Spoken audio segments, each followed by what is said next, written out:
আমি আমার বোন আর আমার হাজব্যান্ড একসাথেই ঘুমাইছিলাম, মনে করেন দরজা দিয়েই ঘুমাইছি। ওই সিঁড়ির একটু আগে ও ফ্লোরের পরে পড়েছিল, তারপরে ওরে উঠেছি, দরজা দিছি, বাথরুমে গেছি, দরজা দিয়ে ওরে উঠেছি। উঠানোর পর ও একটু কথা করছিল আপা আমার অনেক কষ্ট হচ্ছে আর অনেক কুদতেছে। আমি ভাবছি তো ফ্লোরের পরে অনেকক্ষণ পড়েছিল, ও তো খেয়াল করিনি। তা ফ্লোরের পর পড়েছিল এর জন্য মানে ওর অনেক ঠান্ডা লাগছে, তাই আমি বলছি তুই ঘুমাই পড়। তারপরে সকালে যে সময় ওর কইছে যে আমার সাথে আমার তাও এরম করছে। আমার হাজব্যান্ডও ছিল, মানে ও করছে যে আমার ভাইও ছিল, ভাই দেখছে, মাও দেখছে, কিন্তু কিছু কইনি। তা আমি করছি, তারপরে আমি করছি আমার হাজব্যান্ডের ডাক দিয়ে কইছি যে হচ্ছে আমি কি মাগের কাছে সব কবো, এর আগেও আব্বু এরম করছে আমার সাথে। বলছে কি আমারে ধরে অনেক মারছে, আর মারে ওই ঘরের ভিতরে আটকাই থুইছিল। ঘরের ভিতরে আটকাই ধোয়ার পর মনে করেন দিনই বেলা সকাল হয়ে গেছে, তখন তো অনেক লোকজন আসে, একজন একজনের বাড়ি আসে। তারপরে সকালের সাথে সাথে ঘর খুলে দিচ্ছে, আর আমারে কইছে যাতে কিছু না কই। মনে করেন ওরে তো একবার মানে কেউ টের পাইছে জন্য ছাড়িয়ে দিচ্ছে। কইছে যে তুই যদি কিছু কোস তাহলে তোর বোনটা টের পাবেন না। মানে বাড়ির সবাই মিলে একসাথে কইছে, তাহলে সবাই মিলে যদি একসাথে এরকম করে আমি কোনে যাবো, বাড়িতে একা কারোর কাছে ফোন দিতেছে না। তারপর বাড়ির আশেপাশের লোক আসে দেখে কি আসে এরম করতেছে, জ্ঞান হারাই ফেলছে আর কেরম মুখ দেখে যা উঠতেছে। তারপর আমি সেই সময় ফোন নিয়ে আম্মুরে ফোন দিছি। সবাই কইছে আমার শাশুড়ি, তারপরে সবাই কর পরে নিয়ে গেছে হসপিটালে। নেওয়ার পরে আম্মুরা যেই গেছে, আমার আম্মুরা সেই সময় আমার শাশুড়ি দেহেই পলাইছে। আর বাড়িতে আমার শ্বশুর ছিল, আমার দেবর ছিল, আমার হাজব্যান্ড ছিল, ওনারা তিনজনই পুলিশ গেছে আর পলাইছে।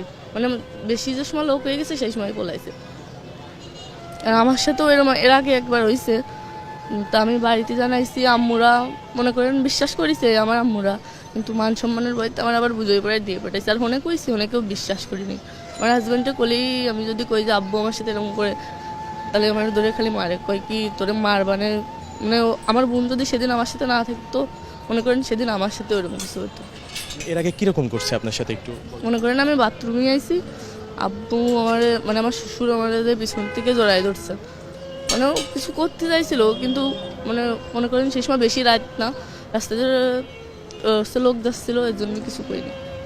মানে আমার হাজব্যান্ড তো সব জানে, ওই দরজা খুলে দিচ্ছে। মনে করেন যে মানে কেউ টের পাই মন জায়গায় সেরে থুতো যে কেউ জানতো না। মানে যখন দরজা খুলছে আপনি কি জানেন মানে কয়টার দিকে হইতে পারে? ওই আড়াইটের দিক, মানে সিঁড়ির পরেই আমি ওরে পাইছি, সিঁড়ি খাওয়ার পর।